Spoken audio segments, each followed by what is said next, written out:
In the hidden corners of the internet, beyond the reach of Google and mainstream social media, lies a parallel world, a digital underbelly where drugs, weapons, stolen data, and illicit services are bought and sold with near-total anonymity.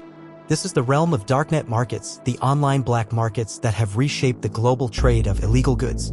These platforms are not run by street-level criminals but by sophisticated operators leveraging encryption, cryptocurrency, and decentralized networks to evade law enforcement. The rise and fall of these empires have defined an era of cybercrime, cat-and-mouse games with authorities, and the unintended consequences of technological progress. The story begins in 2011 with a man who called himself the Dread Pirate Roberts. His real name? Ross Ulbricht. With a background in physics and computer science, Ulbricht had a vision to create a free market beyond government control where individuals could buy and sell anything they wanted. Using Tor, an encrypted browsing system originally developed by the U.S. Navy for secure communications, and Bitcoin, a then-obscure digital currency, he built Silk Road, the first major darknet marketplace. What started as a small experiment quickly evolved into a billion-dollar operation. At the heart of this digital underworld was Silk Road, the first and most infamous darknet market. Founded in 2011 by a mysterious figure who went by the alias Dread Pirate Roberts, the website promised absolute anonymity and a safe haven for illicit trade. It was more than just a marketplace, it was a movement, one that championed radical libertarian ideals, free from government interference. But as its success grew, so did the attention from authorities, and soon, the chase was on.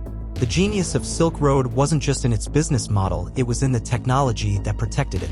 Transactions were conducted exclusively in Bitcoin, a then-obscure digital currency that provided an extra layer of secrecy.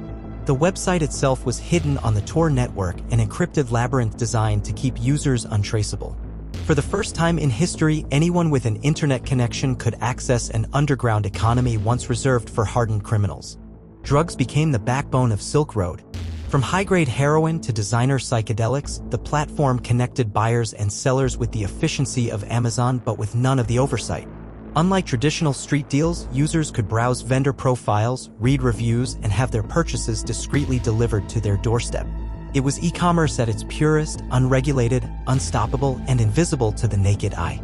But with great power comes great paranoia. Silk Road's creator, Ross Ulbricht, may have started the project as an ideological experiment, but as law enforcement closed in, his decisions became increasingly ruthless. Private messages revealed that he had allegedly ordered the assassination of potential informants, though no proof ever emerged that these hits were carried out. To Ulbricht, protecting his empire meant crossing lines he never anticipated. Despite his precautions, the FBI was watching. Years of undercover investigations, digital forensics, and human errors led authorities straight to Ulbricht. In October 2013, he was arrested in the science fiction section of a San Francisco library, his laptop still open, logged into Silk Road as the mastermind behind the operation. The trial was swift and the sentence was severe, 2 life terms without the possibility of parole. But while Silk Road had fallen, the blueprint it left behind was more dangerous than ever. The darknet was no longer a single empire but a battleground. In the wake of Silk Road's demise, a power vacuum formed and countless successors rose to claim the throne. Websites like Alphabi, Hansa, and Dream Market took the foundations Ulbricht had laid and built something even more resilient. Each new marketplace learned from the mistakes of its predecessor, adapting stronger security protocols and tighter encryption. The war between cybercriminals and law enforcement was only beginning. Alphabi, the largest of the second-generation darknet markets, dwarfed Silk Road in scale. By the time of its takedown in 2017, it had over 400,000 users and facilitated billions of dollars in illegal trade. The mastermind behind it, a man named Alexander Kazes, believed he was untouchable. He lived in a mansion in Thailand, drove luxury cars, and openly bragged about his wealth. But the arrogance that fueled his empire would also be his downfall. Authorities tracked him down through a single mistake, an old, personal email address linked to the Alphabi admin account. In July 2017, Thai police stormed his home, seizing his assets and arresting him. Days later, Kazes was found dead in his prison cell, an apparent suicide. The empire he built crumbled overnight, but the cycle continued. As quickly as one market fell, another took its place.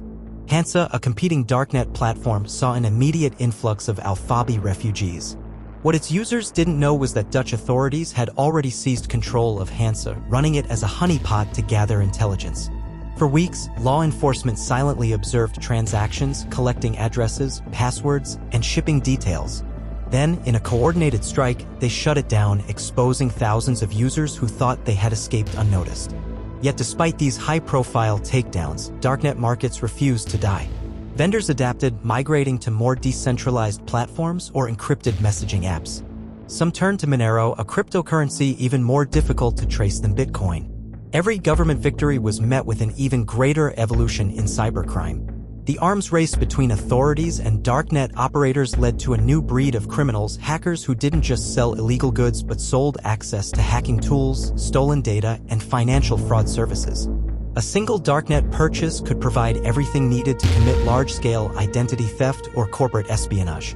The digital black market had outgrown drugs. It was now an ecosystem of cybercrime. Governments scrambled to keep up. International task forces like Operation Disruptor and Operation Bayonet aimed to dismantle these networks, but for every victory, a dozen new sites emerged. The problem wasn't just the marketplaces, it was the demand.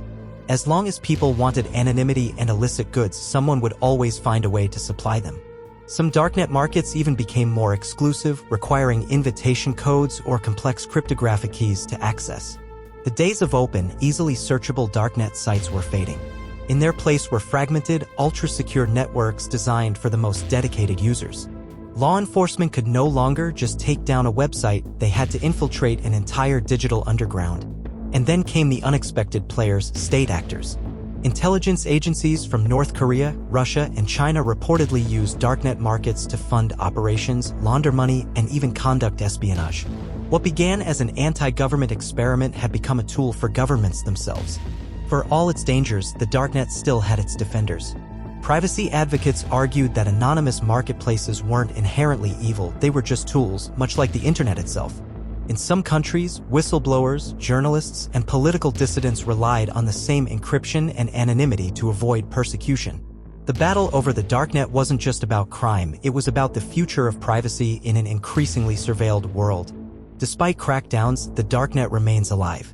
New technologies, from blockchain advancements to artificial intelligence, are making it harder than ever to police these digital black markets. And as long as there are people willing to risk everything for profit, power, or freedom, the darknet will continue to evolve, lurking just beneath the surface of the web we know. The rise and fall of darknet empires is a cycle that never truly ends. The names change, the tactics shift, but the game remains the same. What started as a single website hidden in the shadows has grown into a digital hydra, cut off one head and two more take its place. And so, the question isn't whether the darknet will disappear. It's whether the world will ever be ready for what comes next.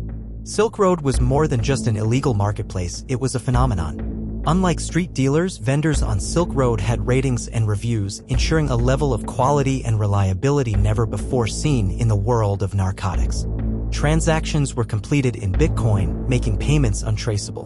Buyers could order high-purity heroin, MDMA, forged passports, hacking tools, and even assassination services with the click of a button.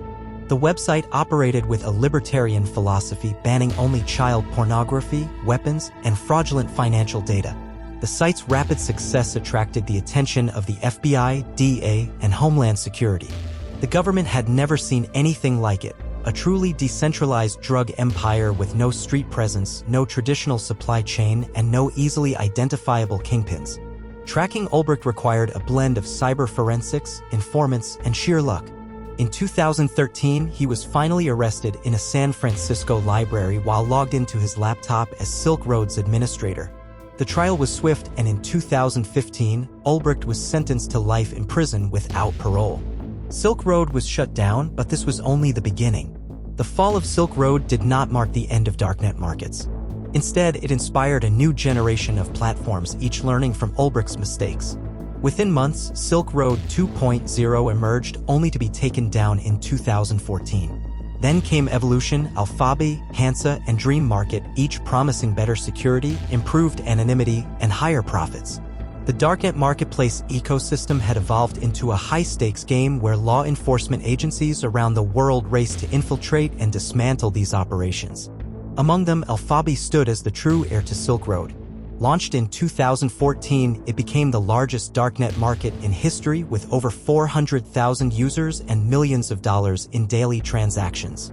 Unlike Silk Road, Alphabi had no ideological mission, it was purely about profit. Drugs, stolen data, hacking tools, counterfeit money, and weapons were all available. The market thrived, peaking in 2017 when it accounted for more than 10 times Silk Road's peak activity. Its founder, Alexander Kazes, was a Canadian entrepreneur living in Thailand. Kazes had grown complacent, flaunting his wealth through luxury cars, expensive real estate, and an online presence that revealed more than it should have.